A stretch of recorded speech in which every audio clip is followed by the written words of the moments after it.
প্রিয় শিক্ষার্থীরা, আশা করি সবাই ভালো আছো। আজকে আমি তোমাদের জন্য সম্পূর্ণ ভিন্ন একটি ক্লাস নিয়ে হাজির হয়েছি। এসএসসি পরীক্ষায় পরীক্ষকরা যারা খাতায় নাম্বার দেয় তারা কিভাবে এ প্লাস নির্ণয় করে, আজকে আমি তা সম্পূর্ণভাবে দেখাবো। আজকে আমি দেখাবো একজন শিক্ষার্থী কয়টি বিষয়ে এ প্লাস পেলে তার মূল রেজাল্টে জিপিএ 5 এ প্লাস আসবে। তো আর দেরি না করে চলো শুরু করা যাক। সবার প্রথমে আমি একটি ফরম্যাটে কত পেলে এ প্লাস, কত পেলে এ, কত পেলে বি তা সম্পূর্ণভাবে দেখিয়ে দিচ্ছি। সাধারণত 80 থেকে 100 পেলে এ প্লাস, প্রথম পত্র দ্বিতীয় পত্র মিলিয়ে তা 80 যোগ করলে 160, এর উপরে পেলেই এ প্লাস।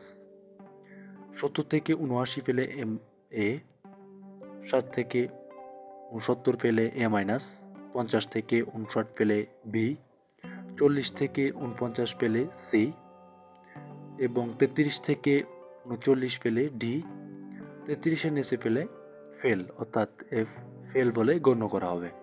এখন আমি দেখাবো কয়টি বিষয়ে এ প্লাস পেলে মোট রেজাল্টে এ প্লাস আসবে। একজন শিক্ষার্থী পরীক্ষা দিয়ে আসলে বুঝতে পারে যে সে কয়টি বিষয়ে, অর্থাৎ কোনো একটি বিষয়ে সে কত নাম্বার বা কি পেতে পারে। তো আমি একটি মানবিক বিভাগের জিপিএ নির্ণয় করে দেখাচ্ছি।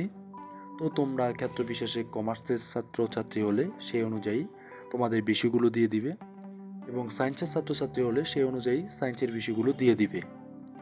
তো প্রথমে বাংলা প্রথম পত্র দ্বিতীয় পত্র, ইংরেজি প্রথম পত্র দ্বিতীয় পত্র, এরপরে তার বিভাগীয় সাবজেক্ট পরিণীতি ও সুশাসন, ইসলামের ইতিহাস ও সংস্কৃতি, যুক্তিবিদ্যা, অর্থনীতি ও তথ্য ও যোগাযোগ প্রযুক্তি।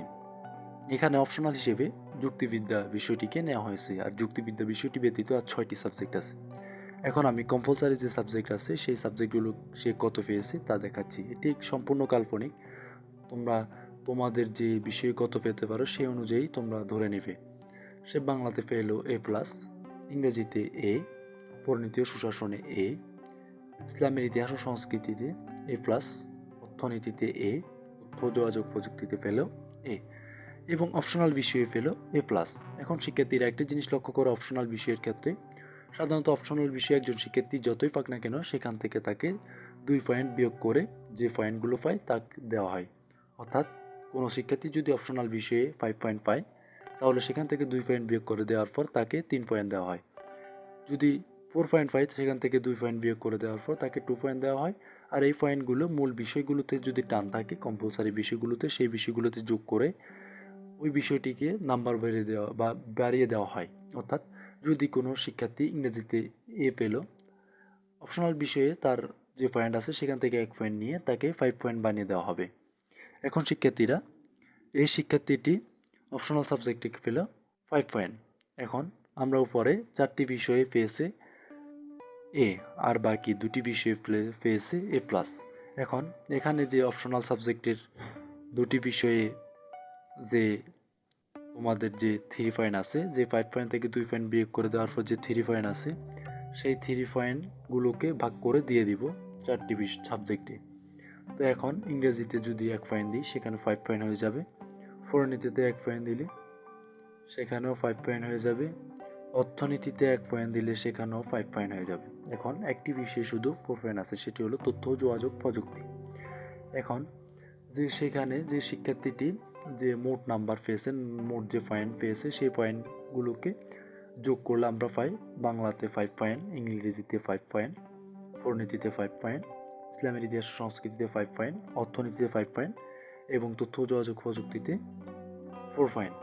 এগুলো যোগ করে দেওয়ার পর আমরা পাই 29.50 পয়েন্ট। এখন এই 50 পয়েন্টকে 29.50 পয়েন্টকে যে কতটি কম্পালসারি সাবজেক্ট আছে, এখানে 6টি কম্পালসারি সাবজেক্ট আছে, এই 6টি কম্পালসারি সাবজেক্ট দিয়ে ভাগ করে দেওয়া হবে।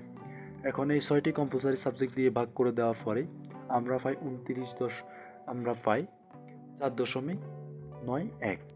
এখন শিক্ষার্থীরা, এই পরীক্ষার্থী যুক্তিবিদ্যা তার অপশনাল সাবজেক্টের পয়েন্ট সহ সে যে তার 5টি বিষয়ে এ প্লাস সহ একটি বিষয়ে এ পেয়ে সে পেল 4.91, অর্থাৎ সে এ প্লাস পায়নি। এখন যদি সে প্রত্যেকটি বিষয়ে যদি এ প্লাস পায় তাহলে তার পয়েন্ট হবে 3 পয়েন্ট এবং 3 পয়েন্টকে 6টি বিষয় দিয়ে ভাগ করলে হবে বরাবর 5 পয়েন্ট। এখন ক্ষেত্র বিশেষে শিক্ষার্থীরা তোমরা জানো যে তোমরা কোন বিষয় কত পেতে পারো, তোমরা সে অনুযায়ী তোমরা কোন বিষয় কত পাবে সেই অনুযায়ী পয়েন্টটা হিসাব করে বসিয়ে সেই যে যতটি বিষয়ে অপশনাল সাবজেক্ট ব্যতীত অন্য যতটি বিষয়ে তোমরা পরীক্ষা দিয়েছো সেই বিষয়গুলো দিয়ে ভাগ করলে তোমরা যে রেজাল্টটি আসবে তোমরা তোমাদের ধরে নিবে তোমাদের কাঙ্ক্ষিত রেজাল্টটি সেটি, বা তার চেয়ে কিছুটা এদিক সেদিক হতে পারে, কেননা তোমাদের অনুমান অনেক সময় কিছুটা ভুল হতে পারে। তো শিক্ষার্থীরা আশা করি কিভাবে জিপিএ 5 নির্ণয় করা হয় হাতে তোমরা খুব সহজে বুঝতে পেরেছো। তোমরা খুব সহজে এইভাবে জিপিএ 5 নির্ণয় করে দেখতে পারো। এখন যদি একজন কমার্সের শিক্ষার্থীর জিপিএ 5 আমি তোমাদেরকে দেখাই, ঠিক একই রকমে তোমরা বের করে নিতে পারো। সায়েন্সের ক্ষেত্রেও তোমরা ঠিক একই রকমভাবে তোমরা বের করে নিতে পারবে। তো এখানে একই রকম পদ্ধতি, শুধু বিষয়গুলো আর তোমাদের পরীক্ষায় কে কত পেয়েছো সেটি ভিন্ন বসিয়ে তোমরা সেই অনুযায়ী লিখে দিলে তোমাদের ভাগ বিষয় দিয়ে ভাগ করে দিলে খুব সহজে বের করে দিতে পারবে।